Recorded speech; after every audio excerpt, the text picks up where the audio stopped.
Ava Harwood was born into privilege, but it was her mother, Miranda Harwood, who built the empire and controlled every inch of it. To the outside world, they were the perfect mother-daughter duo, glamorous, successful, touchable. But inside their hilltop mansion, secrets festered and control tightened. When Miranda vanished without a trace, the story captured national headlines. What no one saw coming was that the one person closest to her was the one who had planned it all. This isn't just a story about murder. It's about control, resentment, and the horrifying cost of a life built on appearances. In the heart of a quiet, sun-drenched California suburb, perched on a scenic hillside, stood the Harwood mansion, a symbol of opulence and perfection. Its tall gates, trimmed rose gardens, and sleek imported cars gave it the kind of visual appeal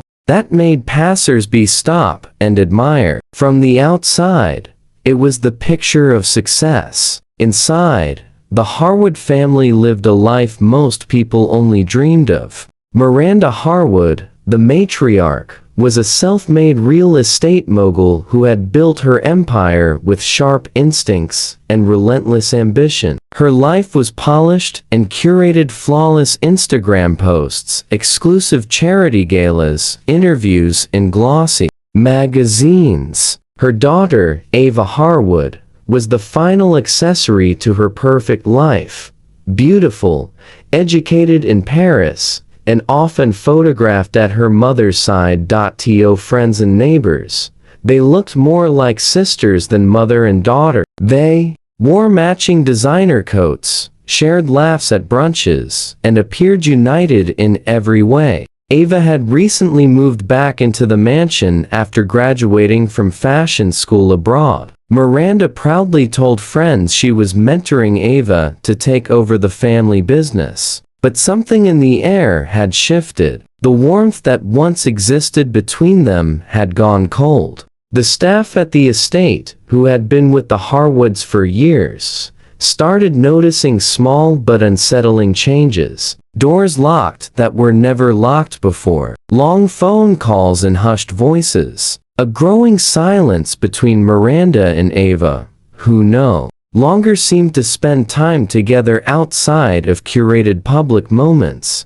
Ava, once lively and sociable, became increasingly withdrawn. She took long walks alone late at night, sometimes barefoot, staring off into the hills. She stopped joining the family for meals and rarely responded to texts. Miranda, always in control, had grown more tense and irritable, often canceling meetings or appearing distracted. Still, to the outside world, nothing seemed wrong. The Harwoods continued to host glamorous parties, their social media feeds carefully managed, their appearances carefully timed. But behind the gilded doors, the tension grew thicker with each passing day. Then one morning, Miranda didn't come down for breakfast. Her assistant tried calling her phone, but got no answer. Her car was still in the driveway, untouched. The security staff hadn't seen her leave. Hours turned into a full day,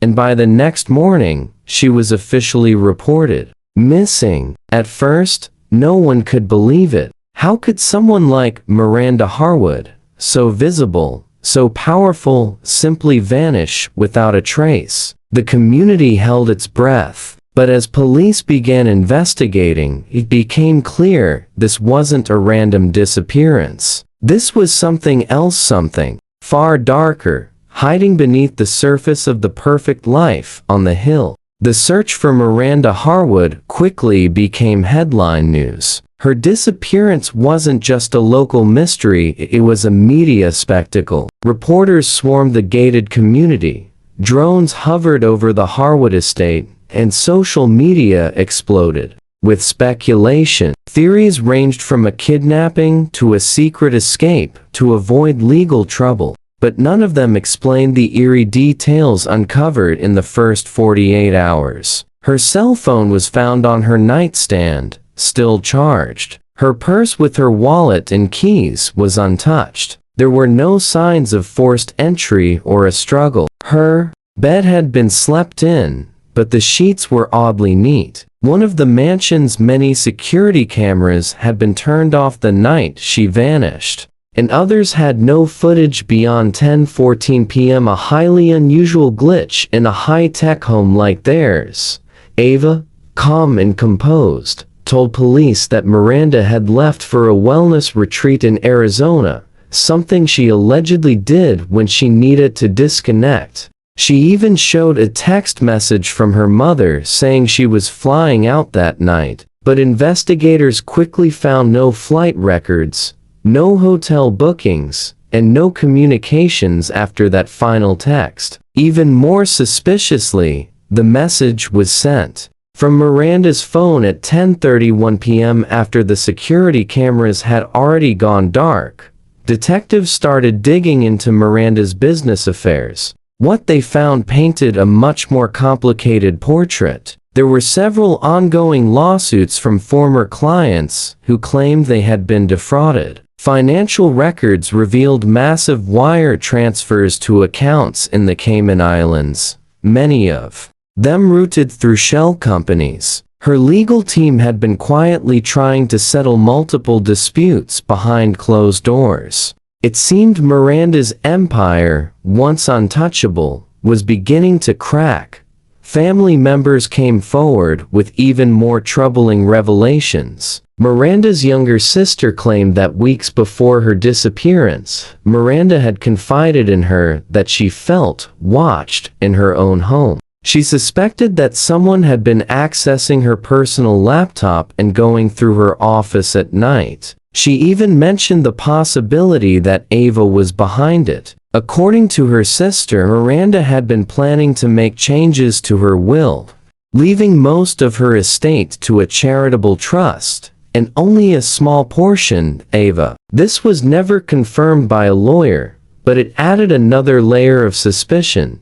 Despite all this, Ava maintained her innocence. She attended media briefings with sunglasses on, appearing composed but somber. She thanked the public for their concern and pleaded for her mother's safe return. But behind the camera flashes, detectives were watching her closely. Something didn't add up, and as the investigation deepened, it became clear that Miranda's disappearance wasn't the beginning of the story. It was the result of something that had been unraveling for a long time. With mounting questions and few answers, investigators obtained a warrant to search the Harwood mansion thoroughly. This time, they went beyond the public-facing luxury, beyond the curated decor and spotless surfaces. What they discovered beneath the surface shattered any illusions of normalcy. Behind a false panel in Miranda's walk-in closet, they uncovered a narrow door concealed by a row of handbags.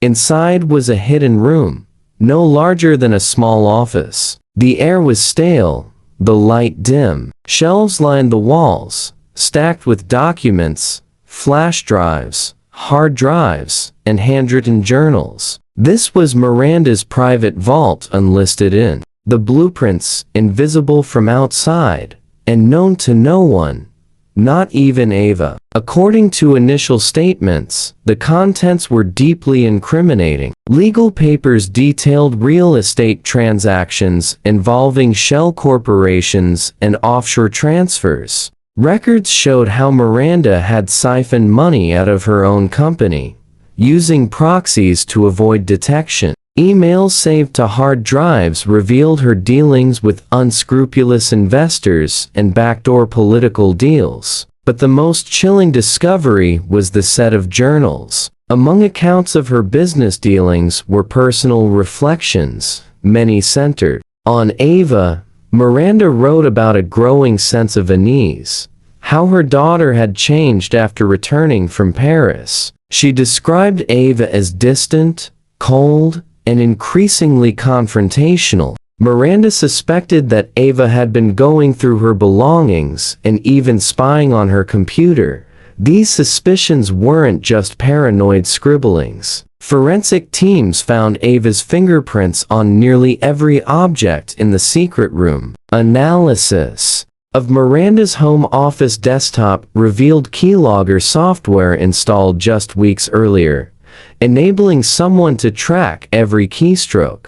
Miranda's emails had been accessed remotely multiple times in the middle of the night. Security logs from the smart home system showed that Ava's access code had been used to disable the alarm system at unusual hours. Adding to the growing case, detectives found one flash drive that contained several nighttime security recordings manually transferred before the system wiped them. One particular video stood out, a grainy clip showing Ava in her mother's office around midnight, wearing gloves, sifting through drawers, and photographing documents with her phone. She moved with precision, purpose, and without hesitation.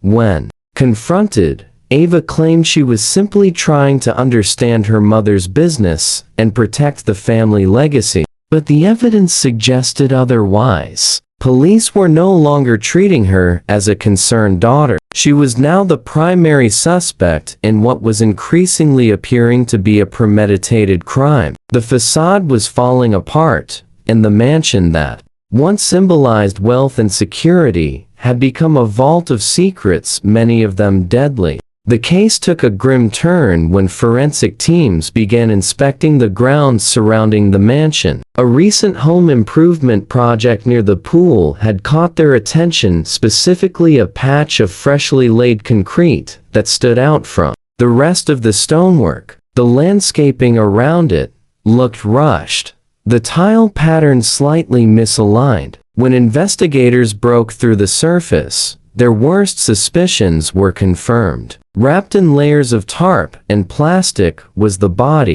of Miranda Harwood, carefully buried beneath what had appeared to be just another luxury renovation. The autopsy confirmed she had died from blunt force trauma to the back of the head, likely caused by a heavy object. There were no defensive wounds, indicating she had never seen it coming. Ava was arrested that same evening. The media erupted once again, this time with headlines that no one could have imagined just a month before. The glamorous daughter of a real estate mogul now accused of murdering her own mother in cold blood. As Ava sat in a holding cell, investigators pieced together the sequence of events leading up to Miranda's death. Surveillance data recovered from the cloud showed that Miranda's home alarm system had been disabled manually on the night of her death. Ava's phone location data placed her in the area near the pool at exactly 10:36 p.m. the same time the security cameras had mysteriously gone dark. Under questioning, Ava eventually confessed. But the story she told was more complicated than anyone expected. She claimed that for years, her mother had controlled every part of her life: what she wore, who she dated, even what she studied. The fashion degree in Paris, she said, wasn't her dream, but Miranda's project. She described their relationship as suffocating, saying Miranda used love as a tool to manipulate and isolate her. According to Ava, learning that her mother had changed the will was the final betrayal. Not for money, she insisted, but for what it meant, that she had never truly been valued. Still, the prosecution argued that Ava's actions were not spontaneous or emotional, they were calculated. Evidence showed she had researched how to cover up a murder, delete security footage, and forge messages to make it seem like Miranda had gone on a trip. The timing of the will, the tampered security system, the hidden body all pointed to planning, not panic. In the courtroom, the Harwood brand collapsed. What had been sold as a fairy tale mother-daughter empire was now exposed as a toxic relationship, built on control, resentment, and silence. The jury deliberated for less than a day. Ava Harwood was found guilty of first-degree murder and sentenced to life in prison without the possibility of parole. After the trial, the Harwood mansion stood quiet and empty, its windows dark and its gardens overgrown. Once a symbol of success and prestige, the property became an unwanted relic of a tragedy too disturbing for the community to embrace. Neighbors stopped mentioning the Harwoods altogether, and visitors who once admired the mansion from afar now crossed the street to avoid it. The once perfect home had become a chilling monument to a story that captivated and horrified the nation. In time, the estate was put up for sale at a fraction of its original value. Despite its size and luxury, buyers were hesitant. No amount of renovation could erase what had happened there. Eventually, the home was purchased by a private investment firm. Everything inside was removed and auctioned off: furniture, paintings, clothing, and even appliances. Most of it went to anonymous buyers online, with some collectors drawn more by the notoriety of the case than the value of the items themselves. The company that bought the property gutted the interior, painted over every wall, and changed the layout entirely. Still, rumors persisted that strange noises echoed through the halls at night, and that construction workers refused to stay after dark. Even after the mansion was resold, its new owners rarely stayed there. The case of Ava and Miranda Harwood lived on in documentaries, podcasts, and true crime forums. Experts debated every aspect. Was Ava a victim of emotional control or a cold-blooded killer? Could years of psychological pressure really lead someone to commit such a violent act? Or was that narrative carefully crafted to win sympathy? The public remained divided. Some believed Ava had suffered in silence under the weight of her mother's dominance, that the crime was a desperate act of liberation. Others pointed to the evidence, the planning, and the manipulation as proof that she had always intended to take control no matter the cost.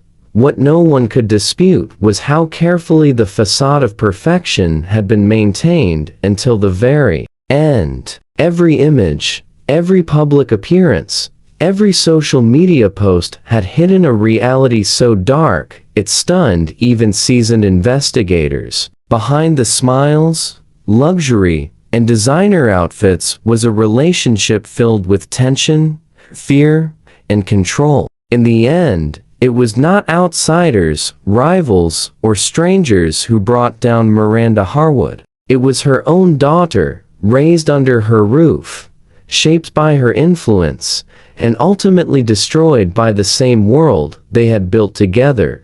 The Harwood legacy, once celebrated in magazine covers and investor panels, ended not with the scandal, but with the grave beneath the garden tiles. A cautionary tale that no amount of wealth, beauty, or power can shield a family from the consequences of buried truths.